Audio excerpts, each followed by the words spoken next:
Bonjour à tous, je suis Fanny Provence et je travaille auprès de Christine Aubry depuis novembre dernier, au sein de la chaire Agriculture urbaine, services écosystémiques et alimentation des villes. Donc, pour ceux qui étaient là hier, elle a présenté ça comme un gros machin.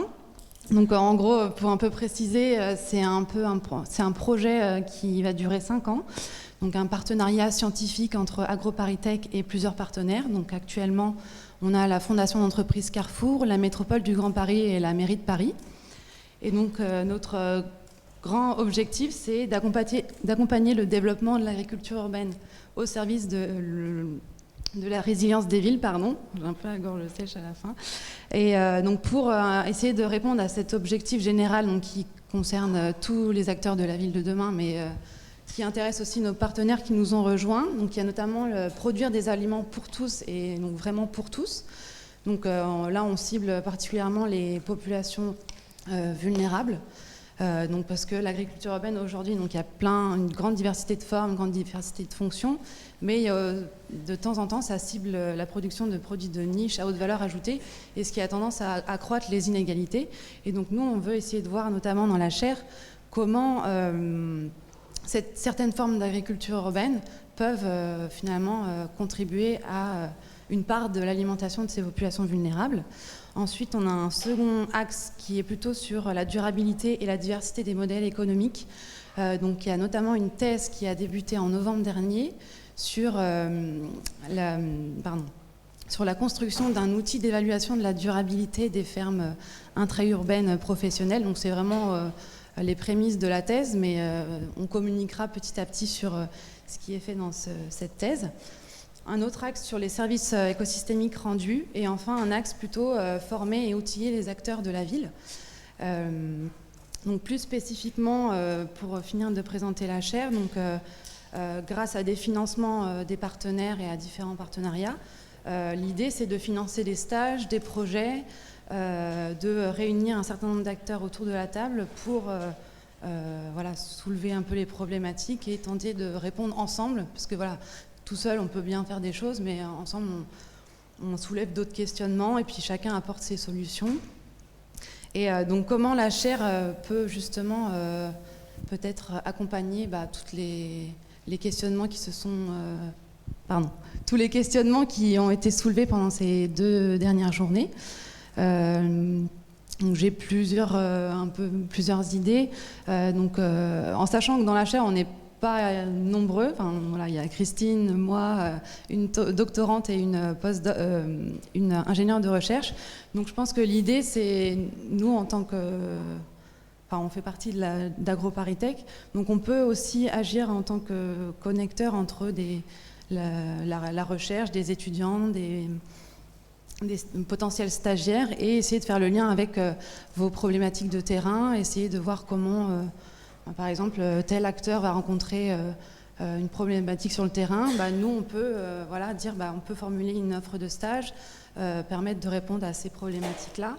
Ensuite, au niveau du réseau agriculture urbaine et insertion, on pourrait co-organiser avec les organisateurs de ces 2 journées, voir comment, dans le temps, on peut vous réunir et réunir d'autres acteurs, et puis toujours dans cette idée de monter des projets en commun.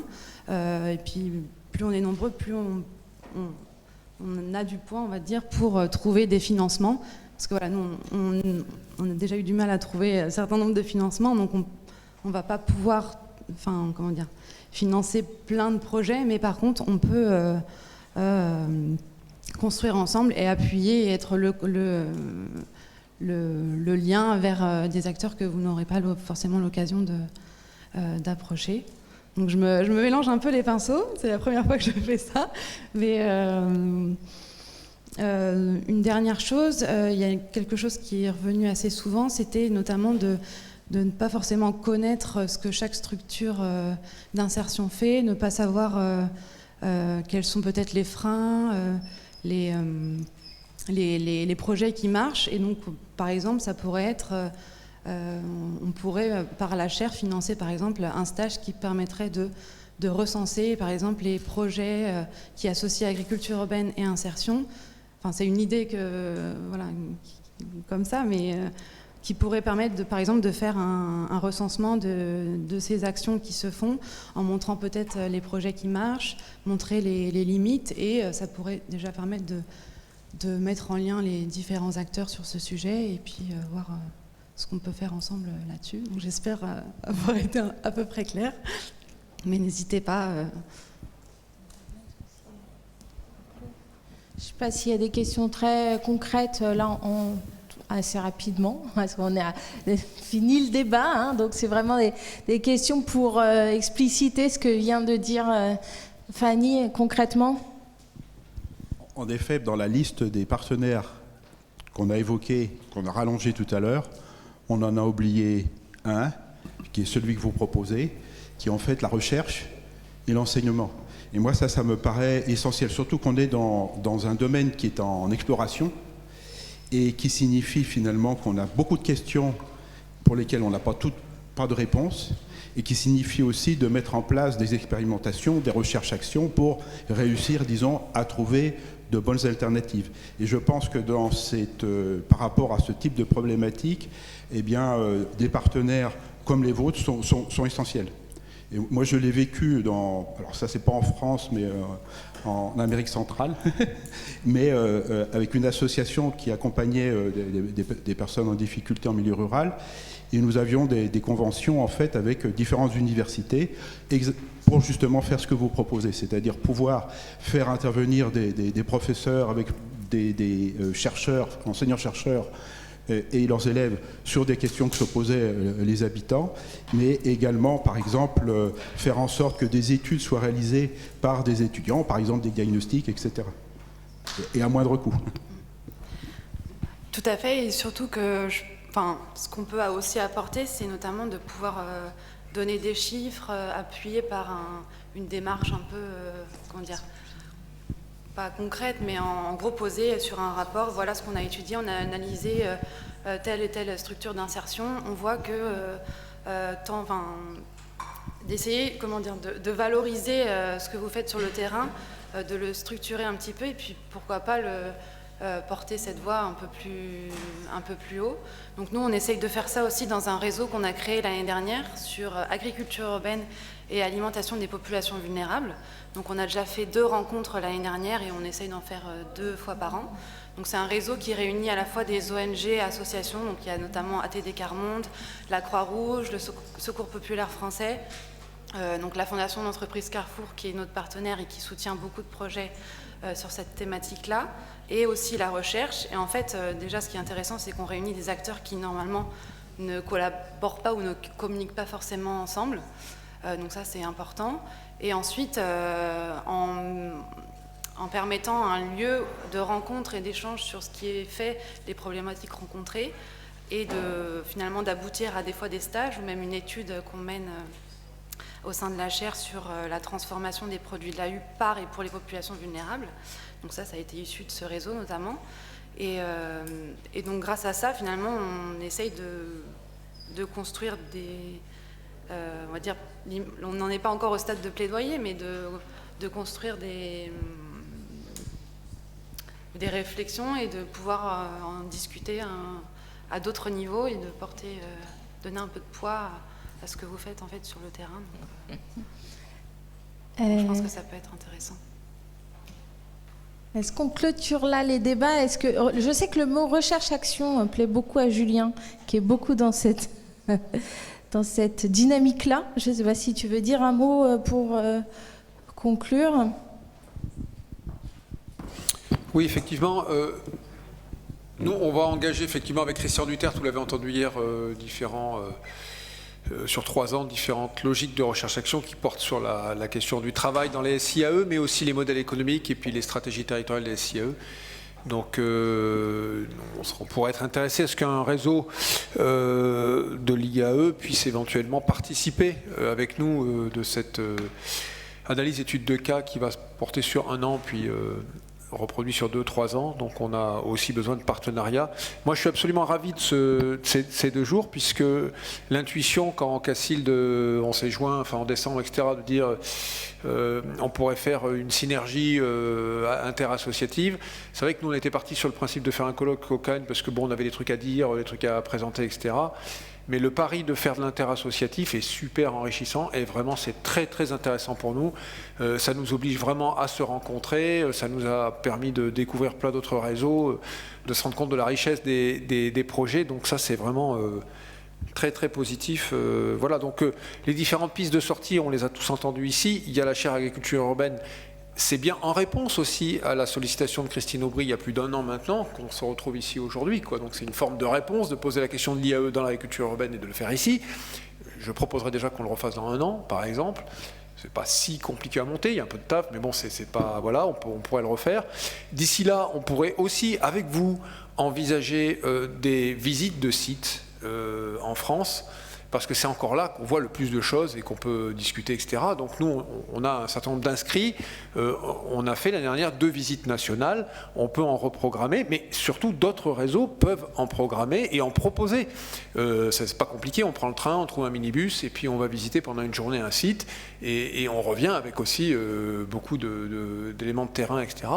Et on peut imaginer 2-3 visites dans l'année qui nous permettent de nous retrouver et de repartir sur le terrain, quoi. Voilà. Alors, en termes de débouchés plus stratégiques entre nous, moi je plaide, mais je le ferai directement auprès des différents réseaux, sur la possibilité de faire une rencontre qui suit celle-ci, mais plus en petit comité, plus sur quels sont du coup les projets d'agriculture urbaine en insertion portés par Chantier École, Régie de Quartier, Emmaüs, etc. Et qu'on puisse voir si on peut, à ce moment-là, Territoire Zéro Chômeur, Resto du Cœur, etc., pour voir si on peut avoir tout de même un peu de synergie dans les propositions et voir peut-être formuler des réponses collectives. Il y aurait une mutualisation de moyens et d'énergie qui serait considérable entre nous et éviter d'arriver tout le temps en ordre dispersé sur ces projets. Donc on peut tenter le coup d'une réunion de synergie là-dessus entre nous. Ça c'est plus pour la dimension méthodologique, mais franchement il y a des enjeux très importants en termes de portage de ces projets par nos réseaux. Voilà. Après il y a des débouchés politiques qui sont aussi assez évidents suite à cette journée. Pascal Mayol était là hier, co-rapporteur du CESE. Donc il nous a demandé d'apporter des éléments complémentaires pour hier soir. Donc on lui a envoyé un petit élément, mais Angélique les avait rencontrés. Évidemment, la saisine du CESE sur l'agriculture urbaine va sortir d'ici 1 mois, et il y aura certainement une teinte aussi qui aura été faite par cette journée sur la place de l'IAE dans le sujet agriculture urbaine, ce qui ne semblait pas du tout évident jusqu'ici, ou du moins pas très incarné pour les rapporteurs qu'ils étaient centrés sur les questions agricoles et environnementales. Donc voilà, donc ça déjà, cette saisine, nous on pourra aussi rebondir dessus.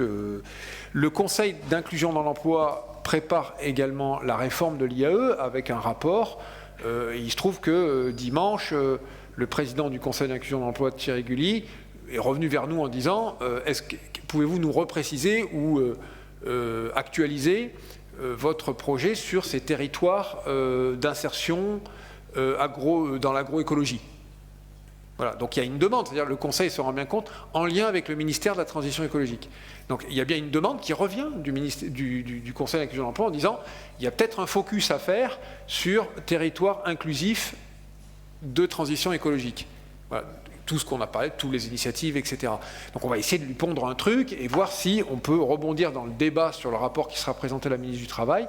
Et là, on parle du mois de mai, donc le mois prochain, où on peut effectivement dire soutenez ces initiatives et essayons d'avoir une nouvelle action publique qui soutienne ces initiatives sur la transition écologique et sociale à partir de tous ces réseaux, tous ces projets qui ont été évoqués là. Il y a une fenêtre, comme on dit, qui s'est ouverte et qui peut résonner face à celle du CESE.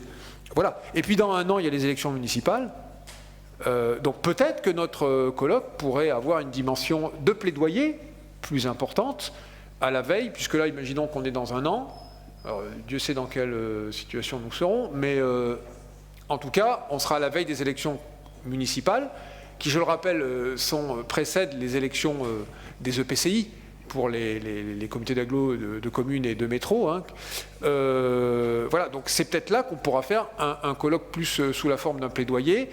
On pourrait, nous notamment, apporter des éléments au collectif de la transition qui travaille là sur un plaidoyer général de la transition écologique et sociale et apporter un élément plus concret sur l'agriculture urbaine et ses potentialités, sachant que les communautés de communes, enfin les EPCI, hein, sont ceux qui vont porter cette compétence autour de l'agriculture urbaine et l'insertion, même s'ils n'ont pas toutes les compétences, ni agricoles, ni alimentaires, ni d'insertion, c'est eux qui apporteront le foncier, c'est eux qui apporteront les financements, etc. Voilà, donc après 4 ans de mesures de décentralisation, 1200 EPCI regroupés, on sait que ça a bouleversé le paysage communal français, épuisé littéralement leurs élus et les services. Il y a peut-être là, dans la nouvelle 2020-2026, il y aura certainement une réorganisation et nous, on aura des choses à dire. Pourquoi ? Parce que si nous, on ne le dit pas, c'est-à-dire nous les faiseurs, hein, on a bien vu qu'il y a des gens qui interpellent sur les chocs climatiques, qui interpellent sur etc. Nous, on propose des initiatives, des projets, des actions, etc. Voilà. Certainement qu'il faut le formaliser pour dire, les gars, les dames, on est là, on est prêts et faites des choses avec nous, quoi. Mais faites des choses avec nous sur une durée suffisamment longue, avec des soutiens bien pensés, etc., etc. Voilà. Donc si on se retrouve là dans 1 an, on a une tribune plaidoyer à la veille des élections municipales qui partent sur 6 ans de mandat et qui vont concerner tous les projets d'agriculture urbaine et d'insertion pour toutes les années à venir. Voilà, merci à vous.